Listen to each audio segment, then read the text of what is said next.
Burung nuri terbang ke awan, hinggap sebentar di Papua. Sebelum cerita saya tuturkan, salam hormat Dewan Juri dan semua. Assalamualaikum warahmatullahi wabarakatuh. Waalaikumsalam warahmatullahi wabarakatuh. Dewan Juri dan teman-teman semuanya, gimana kabarnya hari ini? Baik. Aku harap sehat-sehat dan penuh semangat. Sebelumnya, perkenalkan, nama aku Muhammad Atif Faizulha. Aku berasal dari SMP Negeri 1 Banjar, Jawa Barat.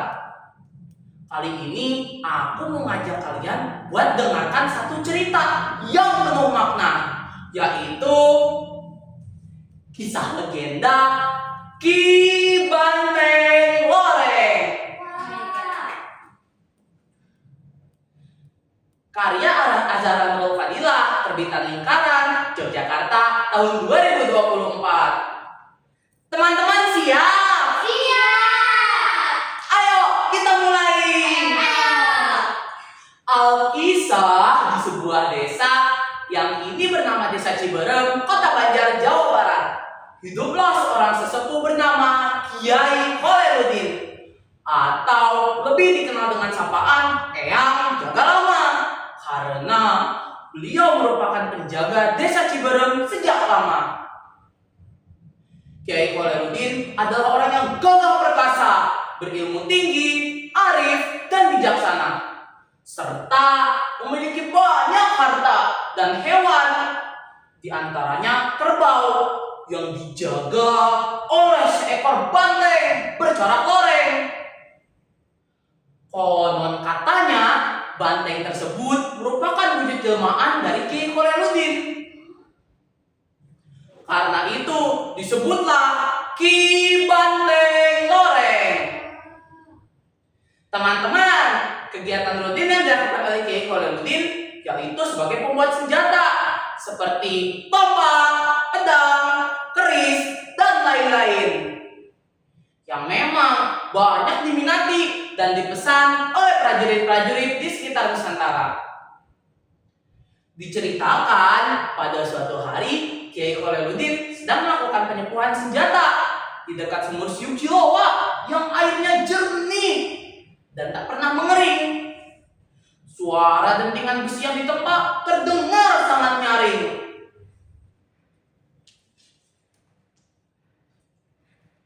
Trang, tring, trang, tring. Kepulan asap dan percikan api keluar tiada hentinya dari tempat pembuatan senjata tersebut. Duh, ada berapa senjata lagi yang harus saya buat hari ini?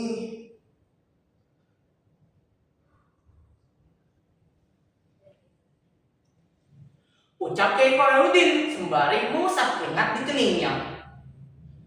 Teman-teman, tanpa sepengetahuan Kiai Kholerudin, sejak tadi ada seseorang yang mondar-mandir ke sana kemari. Gerak-geriknya mencurigakan. Dia memakai pakaian serba hitam, seperti sedang memantau Kiai Kholerudin. Matahari pun pergi ke arah barat dan tak lagi menampakkan sinarnya. Sunyi pun menghampiri desa. Seorang yang sejak tadi mondar-mandir itu semakin mendekati kerbau-kerbau milik Kiai Kholerudin. Dia pun masuk ke dalam kandang kerbau tersebut.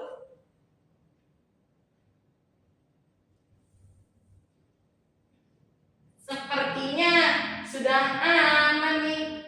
Lumayan juga kalau aku bisa mendapatkan kerbau dari tempat ini. Minimal aku bisa mendapatkan satu.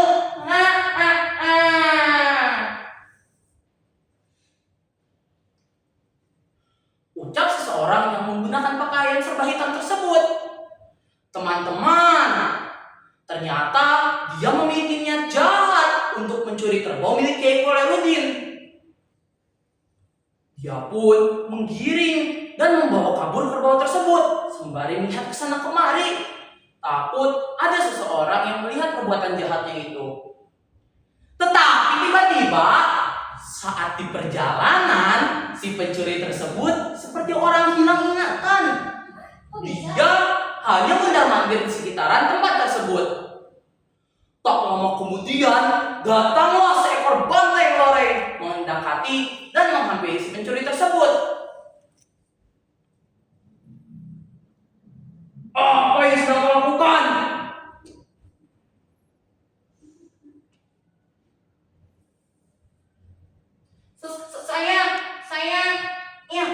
Saya hanya sedang berjalan-jalan.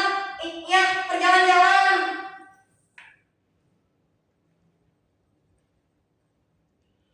Jangan bohong. Apa yang kau lakukan dengan kerbau-kerbau itu?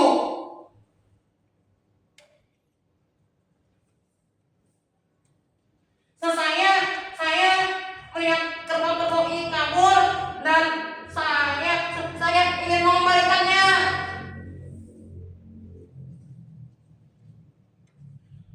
Cukup, katakan sejujurnya.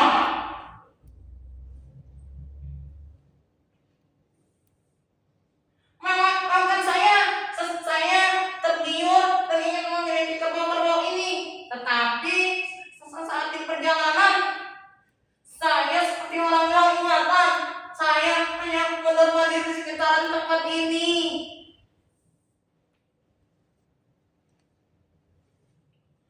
Pantas saja, itulah akibatnya jika kamu memiliki niat jahat untuk mencuri.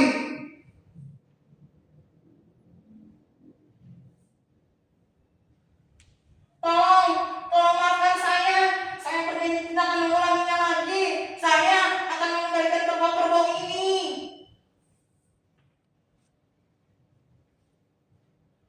Apakah perkataanmu bisa dipercaya?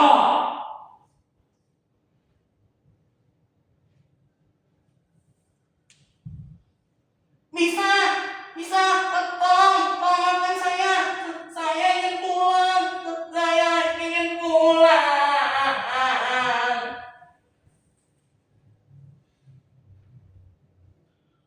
Baiklah jika begitu, saya akan menyembuhkan ingatanmu.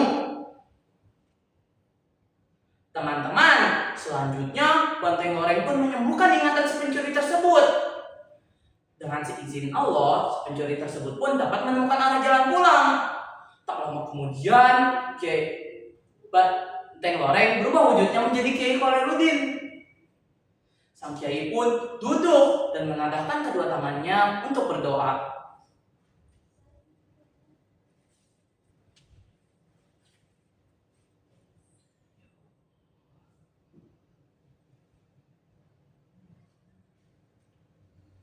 Setelah itu, Kiai Kholiluddin pun mengambil sintung kelapa kering, membakarnya, dan mengipas-ngipaskannya ke muka si pencuri tersebut.